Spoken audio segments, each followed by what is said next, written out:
So, here's the thing about the October jobs report. We knew going in this wasn't going to be a pretty number with the two hurricanes and a strike, and job growth did come in, and it was even lower than expected, the economy adding just 12,000 jobs last month. Let's bring in Diane Swonk, the chief economist at KPMG. It's right before an election, kind of election silly season, to have a jobs report like this. You're going to have one side saying, forget about it, doesn't matter. The other side basically saying it's a disaster. The economists should have known about the hurricanes, and it was still way below. Give us some context on what was reported today, if you can. Well, the $12,000 employment gains were low, and I'm hearing feedback in my ear, so I apologize for that. With that, I think it's really important to remember that we lost a lot of jobs in leisure and hospitality, which had been one of those three legs of employment growth. And in fact, they were in amusement parks and casinos, which were closed due to Helene and Milton hitting Florida in particular, but also all the states and the damages that it caused all the way up into several states. We even saw layoffs and unemployment claims rise in the wake of those hurricanes. It was the worst disruption in terms of hurricanes that we've seen since Hurricane Katrina in 2005.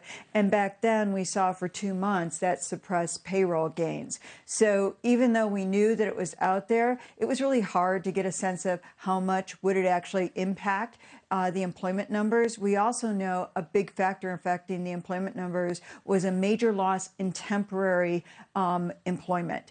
Temporary employment tends to fall in the wake of hurricanes. Now, it's not always completely correlated, but it was awfully close to the number of people who actually said they also couldn't get to work in the month of October due to bad weather, which was the worst month since January, even worse than when we had Hurricane Beryl in the month of July, which also distorted the numbers. So yes, the labor market, other data that we see out there is stronger. The ADP report came out and showed that they were still generating jobs. Consumer confidence actually improved quite a bit in the month of October, saying the labor market was stronger. It doesn't mean the labor market is robust. Nothing's like the frenzy we saw 2 years ago, but at 4.1% unemployment rate, that's good news in that it's still what we consider full employment in the U.S. economy.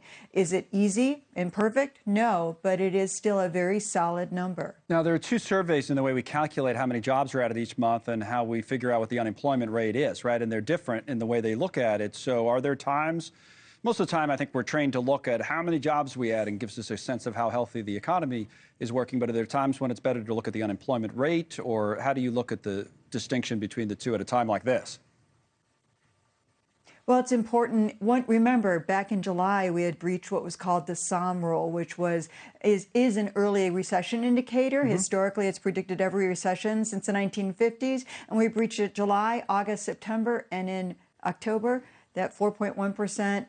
Now we're no longer breaching the SOM rule. As Claudia Sahm herself has said, rules are meant to be broken in the post-pandemic economy, which doesn't operate by the old rules of thumb that we relied upon. I think it's also important to note that participation in the labor market fell as well, particularly among women. Well, again, that had hurricane effects. People under the age of 55, where all the loss in participation was, and schools were still closed, and many of them are still closed due to a lack of running water and electricity in the hardest hit areas. That affects women harder than men. Very good perspective and explanation of all of this. It leads me to believe that we need a Swonk rule pretty soon in economics, right? Thank you, Diane. Thank you very much for coming on. We appreciate it as always. Thanks so much for watching. Just go to joinnn.com to find NewsNation on your television provider. And don't forget to click the red subscribe button below to get more of NewsNation's fact-driven, unbiased coverage.